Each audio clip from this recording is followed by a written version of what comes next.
আসসালামু আলাইকুম রহমতুল্লাহ। আপনার দেখাবো আজকে ভিন্ন রকম একটা দোকান। তো আপনি বরাবরের মতো দেখতেছেন যে দোকানটি একটা ওটুর মধ্যে সেট করা। তো এখন বাইকটি একটু ভিতরে দিয়ে গেছে, আমরা দোকানটি সর্বপ্রথমে দেখাই নেই। দেখেন সব রকমের মোটামুটি একটা দোকানের যে গস কাপড় যেগুলো আমরা বলি, তো মনে করেন যে প্রায় সবগুলা কাপড়ে আছে। তো দেখেন উনি তালও আবার দিছে, ওনার যে একটা ওটু, উনি ওটুরে ওনার দোকান বানায় নিছে। তো এখন দেখেন আমি পেছন থেকে দেখাই, চারিদিক দিয়ে দেখাই, দেখেন পুরা দোকান ভর্তি কাপড়, দোকান ভর্তি কাপড়। কিন্তু ওনার হয়তো শখ ছিল যে এটা বড় একটা দোকান দিব, কিন্তু শখের তলে হলো 80 টাকা। এখন বাইটি আসছে, দেখেন আমরা বাইটির সাথে কিভাবে কথা বলি, বাইটি কিভাবে কি শুরু করছে, কি আসে বিষয় সবগুলো আমরা এটা দেখি। উনি কি ওনার ভাষ্য মতে কি কি বলে উনি। তো উনি আসার পর উনি আমার সাথে কিছুক্ষণ কথা বললো। কথা বলার পর যে আমি ওনারা বললাম যে আপনি দোকানের ভিতরে ঢুকেন, দেখি আপনি কিভাবে দোকানে বসে কিভাবে করেন। কিছুক্ষণ পর উনি দোকানে ঢুকলো। ঢুকার পরে তো ওনার দোকানের যে ভিতরে অবস্থাটা আপনার দেখেন, অনেক কাপড়, প্রায় ধরেন হতে পারে 1 লাখ বা 50-1 লাখ টাকার মতন। তো এখানে উনি কাপড়ের মাপ দিচ্ছে। তো এমনি হয়তো বসে বসে উনি সেল করে। তো আমরা একটা সমস্যার কারণে, ওনার ব্যক্তিগত একটা সমস্যার কারণে আমরা ওনার মুখে স্টিকার দিয়ে দিলাম, যেন ওনার সমস্যা না হয়। ওনার ব্যক্তিগত সমস্যার কারণে তো হয়তো ওনার কেউ চিনতে পারে। ওনার এলাকাটা হইলো চান্দিনার পর কাবিলপুর গ্রামে, মানে ওইখানে আমি দেখছি, ওনার গ্রামটা জানা হয় নাই। আমরা ছিলাম একটা কাজে।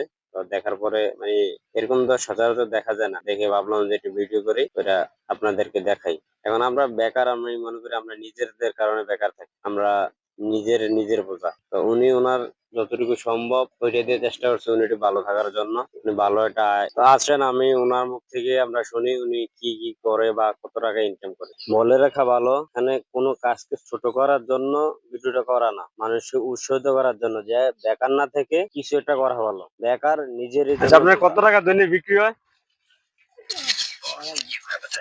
মানে আইডিয়া এটা বলা যায় না, এটা বলা যায় না। হাজার, মানে ইনকাম আর কি, এমন তো হয়, মানে 1000, 2000 বা 1500।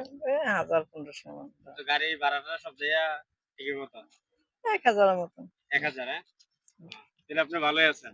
আলহামদুলিল্লাহ। মানে আপনি কি আগে কোথাও দোকান ছিল নাকি শুরু করছেন আমি শুরু থেকে এই অবস্থা আর কি চলতেছে। শুরু থেকে? শুরু তো আল্লাহ ভালো রাখছে, হ্যাঁ? আলহামদুলিল্লাহ। আচ্ছা, তো ধরেন, হ্যাঁ। তো আমার কত টাকা আছে? আপনার 140 টাকা, 70 টাকা বাস। 70 টাকা করে। জি।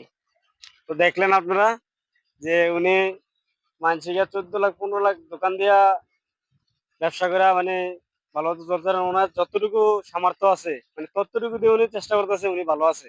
মানে শুক্রিয়া, মেইন কথা হলো মানুষের সুখটা হলো সবচেয়ে বেশি মেইন। যে মানুষের সুক্রিয়া যদি উপরওয়ালার কাছে জানাইতে পারে, তখনই সে সুখে থাকবো। আর যদি তার কোটি টাকাও যদি থাকে, সে যদি উপরওয়ালার কাছে সুক্রিয়া না জানাতে পারে, তার মতো অভাগা দুনিয়াতে নেই।